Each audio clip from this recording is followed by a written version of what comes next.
Hi friends, welcome to பாவையின் பாதையில் channel. இன்றைக்கி இந்த வீடியோவில் என்ன பார்க்க போகிறோன்னா, சில வருஷங்களுக்கு முன்னாடி எங்களோட சில நகைகளை கனரா பேங்கில் வந்து அடமானம் வச்சுருந்தோம். அந்த நகைகளை சில ரீசனுக்காக இப்போ வந்து திருப்பியிருக்கோம். அதை பற்றியும் தென் ஜுவல் லோன் பற்றியும் அதுக்கு எப்படி இன்ட்ரெஸ்ட் கால்குலேட் பண்ணணும் அப்படிங்கிறத பற்றியும் தென் அந்த நகைகளை பற்றியும் பார்க்கலாம். ஸோ வீடியோவை கடைசி வரை ஸ்கிப் பண்ணாமல் பாருங்கள். நிறைய இம்பார்ட்டண்ட்டான இன்ஃபர்மேஷன் வந்து சொல்லியிருக்கேன். என்றைக்குமே வந்து நீங்கள் ஜுவல்லை ப்ளச் பண்ணி ஜுவல் லோன் வாங்க போகிறீங்கன்னா மேக்ஸிமம் வந்து கவர்மெண்ட் பேங்க்ஸில் வந்து வைக்கிறதுக்கு ட்ரை பண்ணுங்கள். ப்ரைவேட் பேங்க்ஸ்லேயோ இல்லை சேட்டு கடையிலையோ வந்து வைக்காதீங்க. ஏங்கிறத அடுத்தடுத்து சொல்லுதேன். கவர்மெண்ட் பேங்க்ஸில் வந்து வைக்கும்போது நம்ம ஜுவல்லும் வந்து சேஃபாக இருக்கும். அதே சமயத்தில் வந்து நமக்கு இன்ட்ரெஸ்ட் ரேட்டும் கம்மியாக தான் வாங்குவாங்க. பட் வந்து அமௌண்ட் பார்த்தீங்கன்னா நமக்கு கொஞ்சம் கம்மியாக தான் கிடைக்கும். ஒரு கிராமுக்கு வந்து அதோட 75% ஆஃப் த அமௌண்ட், மேக்ஸிமம் 80% வரை நமக்கு லோனாக கொடுக்குறதுக்கு வந்து வாய்ப்பு இருக்குது. ஃபார் எக்ஸாம்பிள், இன்றைக்கி ஒரு கோல்டு ரேட் வந்து ஒரு கிராமுக்கு 7,000 ரூபானா அதில் 75%, அதாவது 5,250 ரூபா தான் நமக்கு மேக்ஸிமம் வந்து ஒரு கிராமுக்கு வந்து கொடுப்பாங்க. பட் இன்ட்ரெஸ்ட் ரேட் வந்து கம்மியாக தான் வாங்குவாங்க. கனரா பேங்கில் பார்த்தீங்கன்னா இப்போ வந்து 9% வந்து வாங்கிட்டு இருக்காங்க. இது ஒரு வருஷத்துக்கு முன்னாடி பார்த்தீங்கன்னா 8.6% தான் வாங்கிட்டு இருந்தாங்க. இப்போ ஒரு வருஷமாக தான் அதை 9% வந்து மாற்றிருக்காங்க. ஸோ நீங்கள் வந்து ஜுவல்லை வந்து ப்ளச் பண்ணுறீங்கன்னா கவர்மெண்ட் பேங்க்ஸில் வைங்க. கனரா பேங்கு, யூனியன் பேங்கு, அப்புறம் கோஆப்ரேட்டிவ் பேங்க்கு, எஸ்பிஐ, இதெல்லாம் வந்து எனக்கு தெரிஞ்சு இன்ட்ரெஸ்ட் ரேட் வந்து கம்மியாக இருக்க பேங்க்ஸ். இது சில பேருக்கு வந்து அக்ரி லோன் வந்து எலிஜிபிளாக இருக்கும். அக்ரி லோனில் ஜுவல்லை ப்ளச் பண்ணுறவங்களுக்கும் இன்ட்ரெஸ்ட் ரேட் வந்து கம்மியாக இருக்கும். ஸோ அக்ரி லோனுக்கு எலிஜிபிளாக இருக்கவங்க வந்து அதை யூஸ் பண்ணி இன்ட்ரெஸ்ட் ரேட் கம்மியாக நீங்கள் வந்து வாங்கிக்கலாம். அடுத்து ப்ரைவேட் பேங்க்கில் வந்து நமக்கு அமௌண்ட் அதிகமாக கொடுப்பாங்க. அதே மாதிரி பார்த்தீங்கன்னா இன்ட்ரெஸ்ட் ரேட்டும் வந்து அதிகமாக இருக்கும். ப்ரைவேட் பேங்க்னு மட்டும் இல்லை, சேட்டு கடையிலையும் சேம் ப்ரொசீஜர் தான். ஸோ இன்ட்ரெஸ்ட் ரேட் அதிகமாக ஆல்ரெடி பார்த்தீங்கன்னா அமௌண்ட்டும் நம்ம அதிகமாகவே வாங்கியிருப்போம், அதுக்கு இன்ட்ரெஸ்ட் ரேட்டும் அதிகமாக ஆகும். ஸோ இதெல்லாம் சேர்ந்து இந்த நகையே மீட்க முடியாத நிலைமை கூட நிறைய பேருக்கு வரும். ஸோ நகையை மீட்காமல் அப்படி நகை நிறைய பேருக்கு வந்து முங்கி போயிருக்கும். ஏன் எங்கள் வீட்டில் கூட அப்படி நிறைய நகைகளை வந்து நாங்கள் இழந்திருக்கோம். ஸோ நகையை வந்து நீங்கள் ப்ளச் பண்ணும்போது ப்ரைவேட் பேங்க்லேயோ இல்லை சேட்டு கடையிலையோ தயவு செஞ்சு வைக்காதீங்க. கவர்மெண்ட் பேங்க்ஸில் வைக்கிறதுக்கே ட்ரை பண்ணுங்கள். எக்ஸாம்பிள் வந்து ஹெச்டிஎஃப்சி பேங்க் மட்டும் நான் எக்ஸாம்பிளுக்காக சொல்கிறேன். கனரா பேங்க்குக்கு வந்து நாங்கள் நகையை மீட்கும் போது ஹெச்டிஎஃப்சி பேங்க்குக்கும் ஒரு வேலையாக போக வேண்டியது இருந்தது. ஸோ அங்கே விசாரித்து பார்க்கலாமே அப்படின்னு சொல்லி விசாரித்து பார்க்கும்போது அங்கே இன்ட்ரெஸ்ட் ரேட் எவ்வளோ சொன்னாங்கன்னு பார்த்தீங்கன்னா 14.5%. 9% எங்கே இருக்குது, 14.5% எங்கே இருக்குன்னு பார்த்துக்கோங்க. இது நம்ம 10 lakhsக்கு மேலே ஜுவல் லோன் வாங்குறதா இருந்தால் 10% வந்து மாற்றுவாங்களாம். ஸோ இது ஹெச்டிஎஃப்சி பேங்க் வந்து நான் ஒரு எக்ஸாம்பிளுக்கு தான் சொல்லியிருக்கேன். இதே மாதிரி தான் நிறைய ப்ரைவேட் பேங்க்ஸ்லையும் இருக்குது. அதே மாதிரி சேட்டு கடையிலையும் வந்து பைசா வட்டி போடுவாங்க. அதாவது மாதம் நம்ம கிட்டுற மாதிரி அதுவும் வந்து நமக்கு இன்ட்ரெஸ்ட் ரேட்டு அதிகமாக தான் இருக்கும். ஸோ அதை பற்றி யாருக்காவது கிளாரிஃபிகேஷன் இருந்தது, சேட்டு கடையில் எப்படி பைசா வட்டி போடுதாங்க, இது எப்படி பர்சன்டேஜில் போடுதாங்க அப்படிங்கிற மாதிரி யாருக்காவது டவுட் இருந்ததுன்னா சொல்லுங்கள். அதை ஒரு செப்பரேட் வீடியோவாக நான் போடுறதுக்கு வந்து ட்ரை பண்ணுறேன். தென் சேட்டு கடையில் நீங்கள் நகையை வைக்கும்போது மாதம் இன்ட்ரெஸ்ட் வந்து கட்டாயம் பே பண்ணி ஆகணும். அதுவும் போக நம்ம டைரெக்டாக தான் மேனுவலாக போய் வந்து அமௌண்ட்டு கட்டுற மாதிரி இருக்கும். நம்ம ஒர்க் பிஸியில் இருக்கலாம், போக முடியாத சுச்சுவேஷனில் இருக்கலாம், சில சமயம் வந்து மறந்து கூட போகலாம். ஸோ இதெல்லாம் வந்து இதில் ஒரு டிஸ்அட்வான்டேஜஸ் இருக்குது. பட் பேங்க்கில் பார்த்தீங்கன்னா மாதம் நம்ம இன்ட்ரெஸ்ட் கட்டலைன்னா கூட வருஷத்துக்கு ஒரு தடவை போய் இன்ட்ரெஸ்ட் வந்து மொத்தமாக கட்டி மறு அடகு கூட வைக்கலாம். இல்லை அமௌண்ட் நம்ம கையில் இருந்ததுன்னா கூட திருப்பிட்டு வந்துடலாம். அதுக்கப்புறம் நம்ம இன்ட்ரெஸ்ட் கட்டுறதுக்கு நேரில் போகணும்னு அவசியம் இல்லை. இப்போல்லாம் வந்து எல்லா பேங்க்லேயும் ஆன்லைன்லேயும் வந்து அவங்களோட ஆப் இருக்குது. இப்போ கனரா பேங்க்குன்னு பார்த்தீங்கன்னா கனரா பேங்க் ஆப் இருக்குது. அந்த ஆப் மூலமாகவே பார்த்தீங்கன்னா அதில் ஜுவல் லோன் ஒரு ஆப்ஷன் தனியாக கொடுத்துருப்பாங்க. அதிலே போய் வந்து கூட நம்ம இன்ட்ரெஸ்ட் வந்து கட்டிக்கலாம். நம்ம கையில் அமௌண்ட் இருந்ததுன்னா கூட அசல்லையும் கூட நம்ம மாதம் எப்போல்லாம் அமௌண்ட் நம்ம கையில் கிடைக்கும் அப்போல்லாம் கூட அந்த அமௌண்ட்டை வந்து கட்டிகிட்டே வரலாம். ஸோ நம்ம நகையை திருப்பும் போது இந்த ஆப்ஷன் வந்து ரொம்பவே ஈஸியாக இருக்கும். சில பேர் கையில் காசு இருந்தால் கூட நேரில் போய் கட்டுறதுக்கு சோம்பேறித்தனம் போட்டு கட்டாமல் அவாய்ட் பண்ணிடுவோம். கடைசியில் பார்த்தீங்கன்னா திருப்பும் போது நமக்கு ரொம்ப கஷ்டமாக இருக்கும். பட் இந்த ஆன்லைன் ஆப் இருக்கிறதுனால நம்ம கையில் எப்போல்லாம் அமௌண்ட் கிடைக்கும் அப்போல்லாம் வந்து நம்ம கட்டி அசலையும் குறைச்சிட்டு வரலாம். ஸோ மாதம் இன்ட்ரெஸ்ட்டும் கூட கட்டிடலாம். ஸோ இதில் பேங்க்கில் பார்த்தீங்கன்னா இது ஒரு பெரிய அட்வான்டேஜ். மெயினாக பார்த்தீங்கன்னா நமக்கு நகை வந்து இங்கே சேஃபாக இருக்கும்.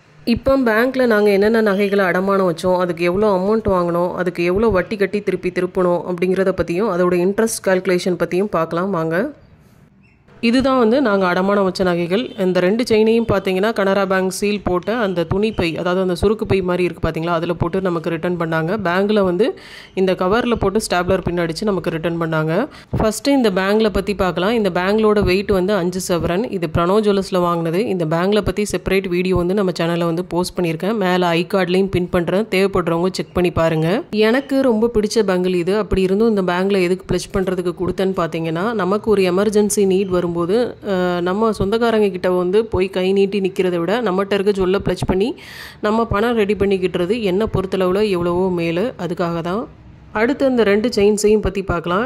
இந்த செயின் பார்த்தீங்கன்னா என்னோடய ஹஸ்பண்ட் அவரோட அம்மாக்காக வாங்கி போட்டது. அம்மா கழுத்தில் செயின் இல்லை, கவரிங் செயினை போடுறாங்க, ஸோ கழுத்தெல்லாம் புண்ணாகுது அப்படிங்கிறதுக்காக எங்கள் மேரேஜுக்கு முன்னாடியே அவர் கிரெடிட் கார்டில் வாங்கி கொடுத்தது. ஸோ அவருக்கு பார்த்திங்கன்னா பெருசாக ஃபினான்சியலாக ஹெல்ப் பண்ணுறதுக்கு ஆள் இல்லை, மாரல் சப்போர்ட்டுக்கும் ஆள் கிடையாது. அவரே தான் ரொம்ப கஷ்டப்பட்டு வாழ்க்கையில் முன்னேறி வந்த ஒரு ஆள். ஸோ அம்மா கழுத்தில் வந்து செயின் இல்லாமல் இருக்குது, அவரால் தாங்க முடியல. அதுக்காக மேரேஜுக்கு முன்னாடியே, எங்கள் மேரேஜுக்கு முன்னாடியே அவர் வந்து இந்த செயினை வந்து கிரெடிட் கார்டில் வந்து வாங்கி கொடுத்துருக்காரு. இந்த செயின் பார்த்தீங்கன்னா ஜிஆர்டியில் வாங்கினது தான். இதோட வெயிட் வந்து ஒரு 5 சவரன் கிட்ட வந்து வரும். கல்யாணத்துக்காக வாங்கின கடன், தென் இதே மாதிரியான கிரெடிட் கார்டு யூசேஜ், தென் நண்பேண்டாம் அப்படிங்கிற மாதிரி சில நண்பர்களுக்காக அவர் வாங்கி கொடுத்த கடன், தென் பாசமே இல்லாத சில சொந்தக்காரங்களுக்காக அவர் செய்த வெட்டி செலவுகள், இதெல்லாம் சேர்ந்து ஒரு காலத்தில் பார்த்தீங்கன்னா அவருக்கு நிறைய கடனை கொடுத்துச்சு. அதில் சுத்தமாக லாக் ஆகிட்டார். அதிலிருந்து அவரால் மீண்டு வரவே முடியல. அதிலிருந்து நாங்கள் எப்படி மீண்டு வந்தோம் அப்படிங்கிறத பற்றியும் ஒரு வீடியோ வந்து நான் கட்டாயம் வந்து போஸ்ட் பண்ணுறேன். தென் ஸ்டார்டிங் ஸ்டேஜில் பார்த்தீங்கன்னா எங்களுக்குள்ள அந்தளவுக்கு அண்டர்ஸ்டாண்டிங்கே இருக்காது. அவரோட சேல்ரி என்ன அப்படிங்கிறத கூட என்கிட்ட சொல்ல மாட்டார். அதுக்கும் காரணம் வந்து சில சொந்தக்காரங்க தான், சொல்லக்கூடாது, பொண்டாட்டிகையில் வந்து சம்பளத்தை கொடுக்கக்கூடாது இதே மாதிரியான மிஸ்கைடன்ஸ்.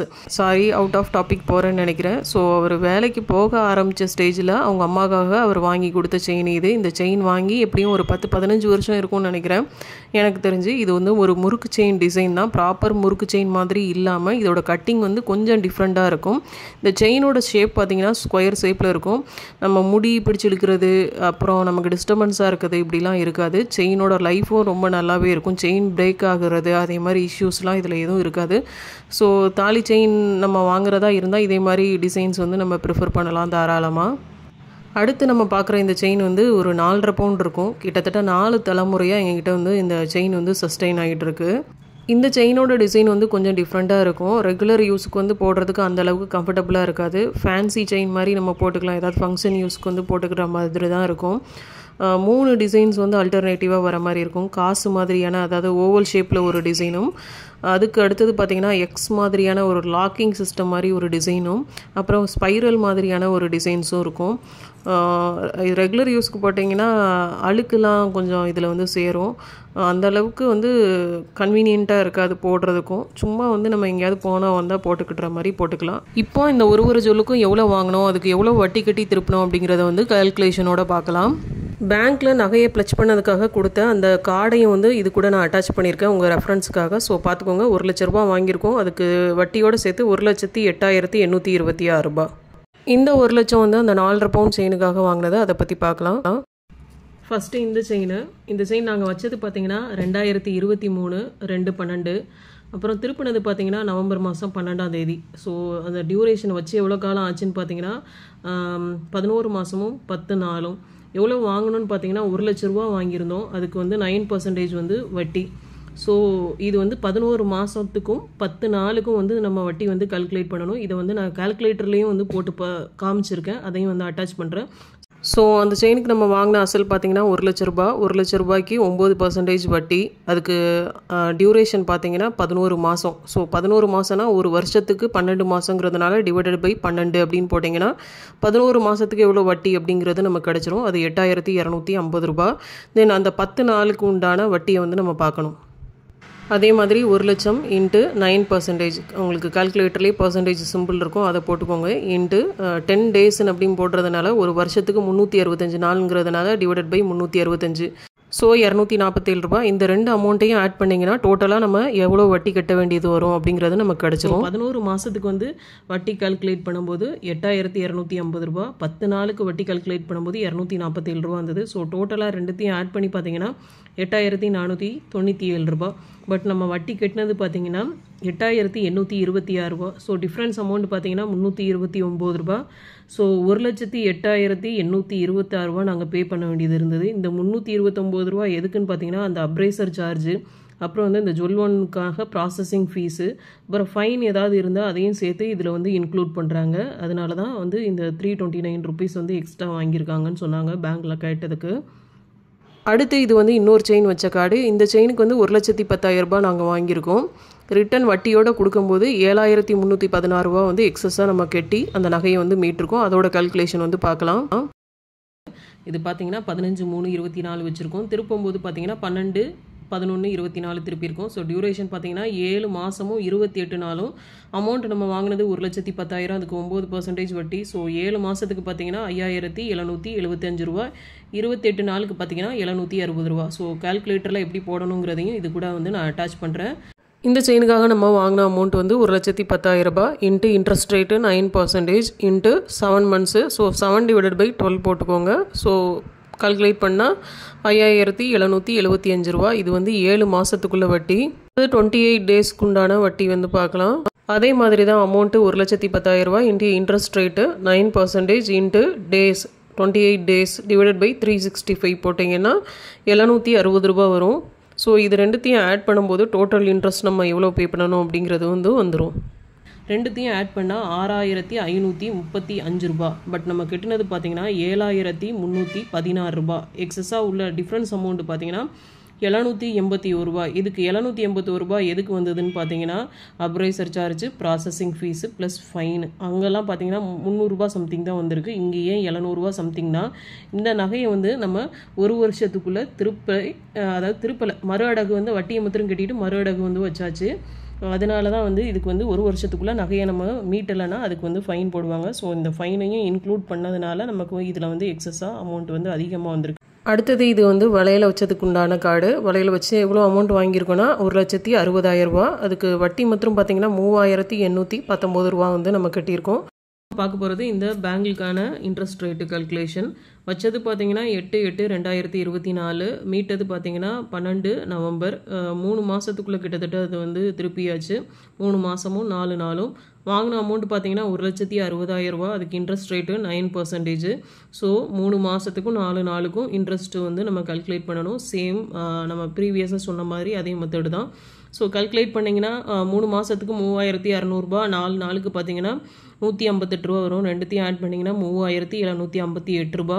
பட் நம்ம கட்டினது பார்த்தீங்கன்னா 3,819 ரூபா. டிஃப்ரென்ஸ் அமௌண்ட் பார்த்தீங்கன்னா 61 ரூபா. இந்த 61 ரூபா வந்து எதுக்குன்னு பார்த்தீங்கன்னா அப்ரைசர் சார்ஜும் ப்ராசஸிங் ஃபீஸும். ஸோ நம்ம 3 மாதத்துக்குள்ளே திருப்பிட்டதுனால நமக்கு பெருசாக வந்து இந்த அமௌண்ட் வந்து டிஃபர் ஆகலை, கம்மியாக தான் வந்திருக்கு. ஸோ இந்த 3 ஜுவல்லையும் திருப்புறதுக்கு நமக்கு வட்டி மாத்திரமே பார்த்தீங்கன்னா கிட்டத்தட்ட 20,000 ரூபா வந்துருச்சு. அதில் 1,100 ரூபா இந்த அப்ரைசர் சார்ஜு, ப்ராசஸிங் ஃபீஸு, அப்புறம் ஃபைனு அப்படின்னு சொல்லிட்டு போயிடுச்சு.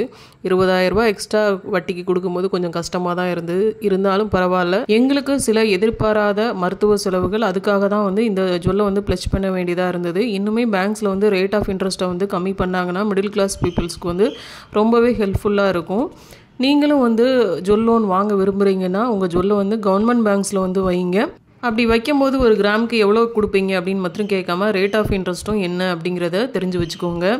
மாதம் இன்ட்ரெஸ்ட் கட்டுறதுக்கு ட்ரை பண்ணுங்கள். மொத்தமாக வருஷத்துக்கு ஒரு தடவை கட்டிக்கலாம் அப்படின்னு சொல்லிட்டு சேர்த்து வைக்காதீங்க. அப்புறம் நமக்கு தான் ரொம்ப கஷ்டமாக இருக்கும். கையில் அமௌண்ட் கிடைக்கும் போதெல்லாம் அசலையும் கட்டி கொஞ்சம் கொஞ்சமாக கம்மி பண்ணுங்கள். அப்போ நம்ம நகையை திருப்புறதுக்கும் நமக்கு ரொம்ப ஈஸியாக இருக்கும். முன்ன மாதிரி இல்லாமல் இப்போ அந்தந்த பேங்க்ஸோட கரஸ்பாண்டிங் ஆப்ஸ் மூலமாகவே நம்ம மாதம் இன்ட்ரெஸ்ட்டும் தென் கையில் காசு கிடைக்கும் போதெல்லாம் அசலையும் கட்டி வச்சுக்கிட்டோன்னா வட்டியும் நமக்கு கம்மியாக வரும். தென் நகையை திருப்புறதும் ரொம்ப ஈஸியாக இருக்கும். இந்த வீடியோ உங்களுக்கு பிடிச்சிருந்தா லைக் பண்ணுங்கள், ஷேர் பண்ணுங்கள் அண்ட் மறக்காமல் சப்ஸ்கிரைப் பண்ணிடுங்க. அடுத்து ஒரு இன்ட்ரெஸ்டிங்கான வீடியோவில் உங்களை சந்திக்கிறேன். Until then, bye, take care.